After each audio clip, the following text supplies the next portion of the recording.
Hello and welcome to the third part of this camera series where I go through Mari. So in part 1 we already looked at setting up the UVs for texturing of this camera model. In part 2 we've gone through substance, and then in this third part I'm going to be going through my process of texturing this asset in Mari. If you want to follow along, as I've said before, this model is up for free on Gumroad, link in the description. There you can also get the full version, which comes with the videos of me creating it from start to finish, unnarrated. You've got the Mari file, the substance file, all the texture ref, all the photo ref, all that jazz. That said, if you do just want to grab the free model and follow along with these videos without the reference and stuff like that doing it yourself, then feel free. It's actually been a while since I've been in Mari, and having textured this asset beforehand in Substance, which was pretty quick, it was a bit painful with some of the projection stuff, but overall I was really impressed with it. Going back to Mari was tough. It was really tough, remembering how slow it was. How I was always just waiting for it to load. Anyway, so I've cut a lot of that out. There's a lot of swirling circles in this. But what I'm going to do is I'm just going to start setting up my layers. The way I work is kind of different to Substance. I don't work with materials, which you can inside of Mari, but I kind of just set up the base values for all my channels, and then I start sharing all the masks that I'm using to texture different bits for the other channels like specular roughness and stuff from the color. I find this quite a useful workflow, and it's kind of been the way I've always worked, especially with nodes. It makes it really easy to share all that information when you're working with layers, and that can get quite fiddly. You're going to see a lot of lines in my node graph by the end of this video, but as long as you know where things are, then it's not too bad. So once I've got all my channels set up, then I'm going to start building some basic masks to differentiate the colors and materials of different bits. So here I've got a paint node, I've selected all the bits that I want, and then I'm right clicking fill to get everything selected in that mask to be white. And then what I can do is now use that for my metallic here, for example, and then I have that mask to change other properties like the color of the metal and the roughness and all those bits, and I can just hook that up whenever I need it again. One great thing about Mari that Substance doesn't quite have is the smart selection tools, which was really helpful to help me set up these masks really quickly, and then I could just fill the areas that I had selected like I just did.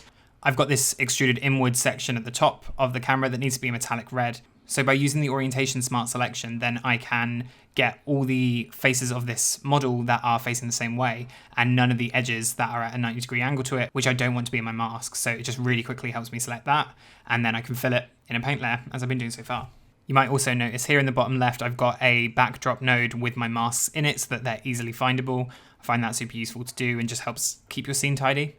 So next up, I'm going to look at starting to add some of these tiled displacement textures that I've already made in the Substance video onto the body. Again, I'm just setting up a mask for it by using smart selection. I used orientation again, and then I'm using a triplanar projection node in those areas to apply this mask on top, using a merge node to bring it all together with a base 50% gray color. And then I can just add another triplanar node for these other dial bits, which is the same texture, but with a different scale, because in the reference, those bits are slightly smaller. And then a very similar workflow for the dots on these flaps that I made in Substance Designer in the previous video. I can just bring that in as a tiled node and then make a mask for it, and then join it up with the rest of the displacement so far. So now that I'm starting to build a good base for all the colors and my different channels, then what I need to do is start adding some of the details. So we're going to go in with the logos first of all, and I get to use Mari's amazing projection tools, blow substances out of the water. It's so much easier to use, and I'm just bringing it in from my image manager, and I can scale them in the different axes.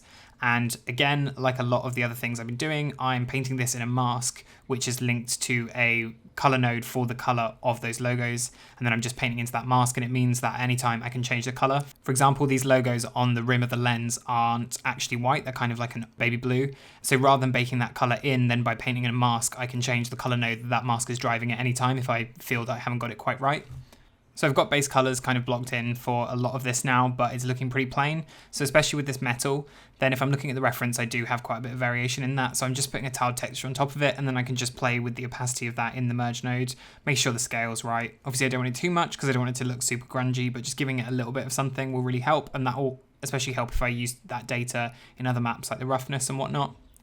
So Mari does have shaders that you can hook your channels up to, which I've done here, and then I can start playing around with values to make sure that my roughness is correct and I'm not just blindly guessing values. So next up, you'll remember in the previous video, this top flap that has the really strange displacement. I used some Substance procedurals to create that. Mari's procedurals aren't quite as good as Substance's, so rather than try and hack it with the purlins and stuff that comes with it by default, then I'm actually going to make this texture inside of Designer. And I actually had quite a lot of fun doing that. If I were working in VFX Studio, then I probably would have used the Mari extension pack before going to Designer just to see if any of those procedurals that come with that are useful because there's some really great things in there. However, I didn't want to assume that you did or didn't have that for this video series, so I didn't want to rely on it. So yeah, that's why I hopped into Designer again at this point. You could try and do this in Photoshop too, but I just really like Designer and its speed of making tileable textures. So once I've got that in my image manager, then I can apply that with a tile texture. And again, just using a mask to make sure that it is in the right place of this geo. So it looks a bit weird in here, but I kind of find it always does in Mari. So I just take it with a pinch of salt and assume that in my render, it will look a bit nicer. I find Substance represents its materials ever so slightly better. Also, for some reason, my computer won't run displacement correctly. Even though I've got it turned on, I need to probably look into that. I'm sure it's something I'm doing wrong. But yeah, it's just worth taking that with a pinch of salt, that often it can look a bit blander inside of Mari than the final output. So just the edges of this lens ring are metallic, and I need a mask for that. So using Mari's Smart Selection orientation again, I can really quickly select just those edges. So what I'm going to do is I'm going to go through and select everything on the edge of this lens ring, and then I can hold Control to unselect those side bits which are a different orientation. And then once again, I can fill that selection with white and add it to nodes like my metallic, or ones that are controlling color or roughness of those metal parts of my mesh. So up next, I'm just adding some fingerprints and general grime to the roughness, just to help break that up because it was looking very flat. And I'm just using tile textures to do that and just multiplying it on with a merge node. This is a great way to just get breakup. And then I've imported my curvature from Substance. I've baked those in a separate program. You don't have to use Substance. You could use things like XNorm or whatever to bake that. And I can just use this to kind of basically recreate smart masks inside of Mari. If you have the Mari extension, then you could use that. But again, like I said, I'm not using that in this video. And then just by grading that and blurring it, I can start to get the broader strokes of that curvature, which I can then use to multiply with other tileables or procedurals to help me create a bit of breakup on those edges. So when I've got that mask, then I can use it to run through things like scratches just on the edge or places that would get wear. Yeah, obviously checking ref to make sure it's not too strong or anything like that.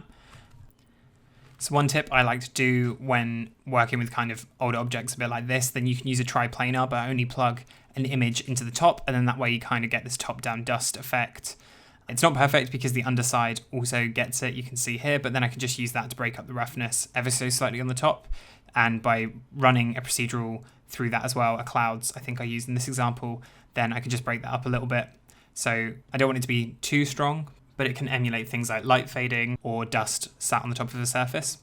So here I'm just balancing my roughness with some of the procedurals that I'm using. I'm a big fan of procedurals because, for example, if your model changes, then you don't have to repaint loads of hand-painted stuff. That said, they can look fake and repetitive. So you do want to hand-paint stuff where you need to hand-paint stuff. Realistically, the main aim is to match the reference, so go by your reference.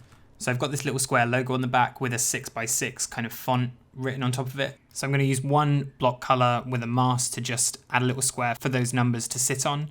And then in a separate layer, I can use a different mask and color, which is slightly brighter because of the way displacement works, to sit above that. And I can just merge that on top as well. And that should work out pretty nicely. So really, I don't have that much more to say in this video. I've gone through my general workflow when approaching a Mari asset. It really is just setting up the base and then just adding on to match your reference, the same as it was kind of in Substance. So that was my final color. Here's my final metallic map.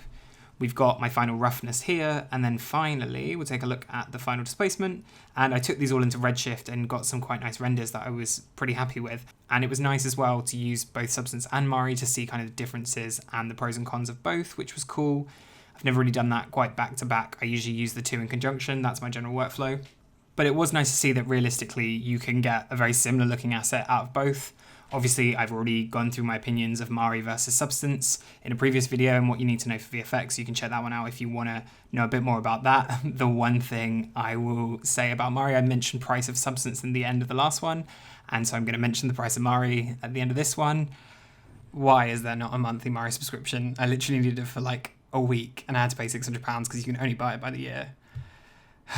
But anyway, hey ho, I've been Michael Wild.